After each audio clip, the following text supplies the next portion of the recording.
नमस्कार दोस्तों, कैसे हैं आप लोग। मेरा नाम Udit Chhabra and I welcome you all to Proxy Gyan. तो हेडलाइन देखो क्या बोल रही है, इट्स अ गर्ल अगेन। अब यहाँ पे हम इंसानों की बात नहीं कर रहे, we are talking about the sea turtles in Florida. और 99% जो सी टर्टल्स जो जिनका बर्थ हुआ है फ्लोरिडा में, वो 99% क्या हैं, सारी की सारी फीमेल्स हैं। यानी कि कुछ ही परसेंटेज मेल की है, अदरवाइज सारे की सारे जो नए टर्टल्स सी टर्टल्स वहाँ पे पैदा हो रहे हैं वो क्या हैं, फीमेल हैं।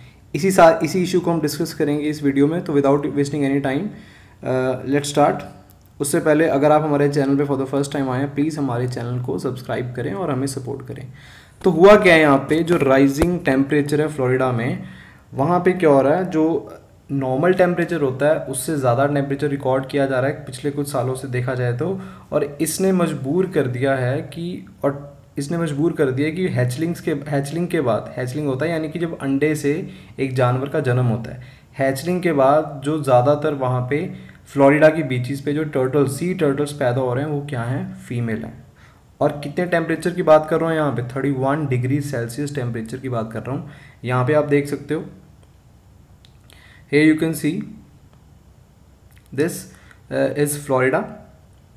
ओके और यहाँ पे जो इनकी जो बीचीज़ है, यहाँ पे जो टर्टल्स पैदा हुए हैं वो ज़्यादातर क्या हैं, वो फीमेल टर्टल्स हैं। Is it clear.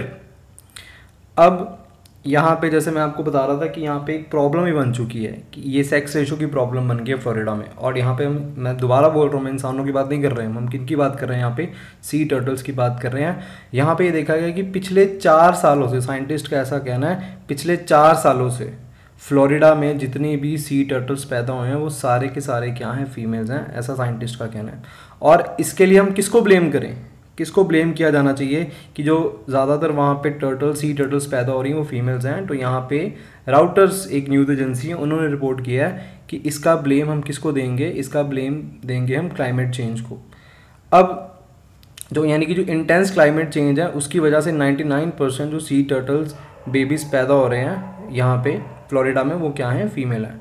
अब आप बोलोगे ये कैसे, तो मैं आपको बताता हूँ। देखो क्या होता है, जब फर्टिलाइजेशन होती है, जब सी टर्टल्स में जब फर्टिलाइजेशन होती है, फर्टिलाइजेशन के बाद क्या होता है, जो सी टर्टल का सेक्स होता है वो कैसे डिटरमाइन होता है, जब जो मदर होती है वो अपने जो एग्स होती है उनको कहाँ भरी कर देती है, सैंड में भरी कर देती हैं।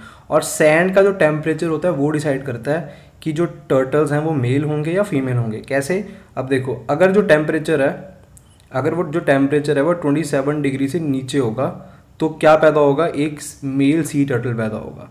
अगर टेम्परेचर 31 डिग्री सेल्सियस के आसपास होगा या इससे ऊपर होगा तो क्या पैदा होगी, एक फीमेल सी टर्टल पैदा होगी। और अगर टेम्परेचर इन दोनों के बीच में रहता है तो क्या होगा, when the temperature between the two extreme there is a mix of male and a female turtle. ठीक है। अब यहाँ पे जो टेम्परेचर रिकॉर्ड किया गया है वो कितना है, 31 डिग्री सेल्सियस या उससे भी ज़्यादा। इसीलिए ज़्यादातर जो यहाँ पे सी टर्टल्स पैदा हो रहे हैं वो क्या हैं, फीमेल हैं। क्लियर। अब यहाँ पे आपके दिमाग में आ रहा होगा कि what is the difference between a female turtle and a male turtle. तो यहाँ से आपको काफ़ी अच्छा आइडिया होएगा।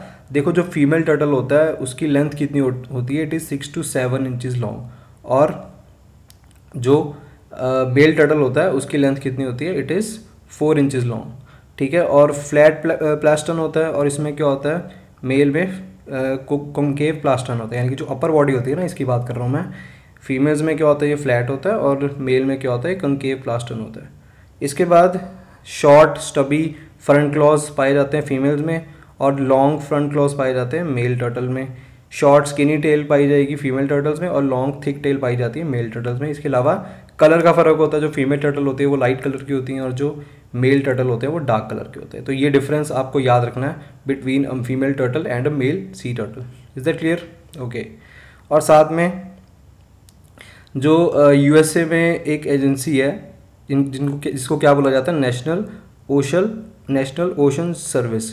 इनका ये बोलना है कि as the earth experience climate change, increase temperature could result in skewed and even lethal incubation condition which would impact turtle species and other reptiles. यानी कि ये जो इफेक्ट है ना सिर्फ सी टर्टल्स पे देखा जाएगा, आने वाले टाइम पे और ज़्यादा रेप्टाइल्स पे भी इस फ़र्क को नोट किया जाएगा। इंक्यूबेशन के बाद जो फीमेल या मेल पैदा हो रहे हैं उसकी बात कर रहे हैं हम यहाँ पे। ठीक है। अब यहाँ पे पॉपुलेशन बोला जा रहा है कि पॉपुलेशन क्या हो सकती है, स्टंट हो सकती है। ऑब्वियस है ना कि अगर सिर्फ फीमेल टर्टल्स ही पैदा होंगे, मेल टर्टल्स पैदा नहीं होंगी, तो उसके बाद फर्टिलाइजेशन कैसे होएगी। फर्टिलाइजेशन नहीं होगी तो ऑब्वियसली बात है एक टाइम के बाद आके जो पॉपुलेशन होगी वो घटती जाएगी. Scientists that are studying sea turtle hatchlings and eggs have found no boy sea turtle, so only female sea turtle for the past 4 years. तो अगर आने वाले टाइम में भी ये चीज़ कंटिन्यू रहती है तो मेल टर्टल तो होगा ही नहीं, तो मेल टर्टल नहीं होगा, मेल सी टर्टल नहीं होगा, तो ऑब्वियसली बात है फर्टिलाइजेशन भी नहीं होगी एंड पॉपुलेशन क्या बनेगी, सी टर्टल्स की स्टंट हो जाएगी, यानी कि ख़त्म हो सकती है. ठीक है. और इसीलिए देखा गया है कि क्लाइमेट चेंज जो है, जैसे हम बात करते हैं ना कि क्लाइमेट चेंज जो है हमारे इकोसिस्टम को इफेक्ट कर रहा है, ये इसकी एक प्राइम एग्जांपल है कि जो फ्लोरिडा में बीचेस की सिचुएशन बन गई है यहाँ बन गई है, वो एक क्लाइमेट चेंज जो इकोसिस्टम पे फ़र्क पड़ रहा है क्लाइमेट चेंज का, इसकी एक प्राइम एग्जाम्पल है. Is that clear? ओके. अब ऐसा ही एक वरी का कॉज देखा गया कहाँ पे, ग्रेट बैरियर रीफ पे. ग्रेट बैरियर रीफ हम सब जानते हैं ये दुनिया के सबसे बड़े कोरल आइलैंड्स माने जाते हैं, ऑस्ट्रेलिया में पाए जाते हैं ग्रेट बैरियर रीफ. और यहाँ पे हमें एक प्रजाति मिलेगी, उस प्रजाति को क्या बोलते हैं, उस प्रजाति को क्या बोलते हैं, ग्रीन टर्टल बोलते हैं. ग्रीन टर्टल, ये आप इमेज देख सकते हो, this is a green turtle. और इस पे भी इफेक्ट हुआ है क्लाइमेट चेंज का. 2018 में एक स्टडी ने ये बोला है कि ग्रेट बैरियर रीफ में जो मेल टर्टल्स पैदा हो रहे हैं उनकी पॉपुलेशन सिर्फ कितनी है, 1%, ओनली 1%. और इसका भी रीज़न क्या है, इसका रीज़न भी क्या है, क्लाइमेट चेंज. क्लाइमेट चेंज इसका एक रीज़न है.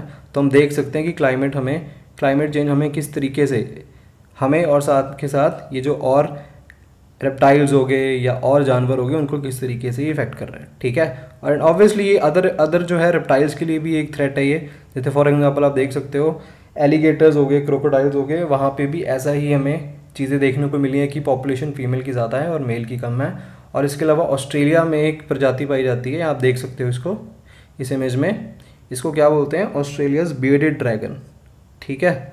यहाँ पे भी individuals that should be developed as males are developing and females. यही क्लाइमेट चेंज की प्रॉब्लम के कारण फीमेल से ज़्यादा यहाँ पे मेल से ज़्यादा यहाँ पे फीमेल जो हैं बियर्डेड ड्रैगन लिजर्ड पैदा हो रही हैं.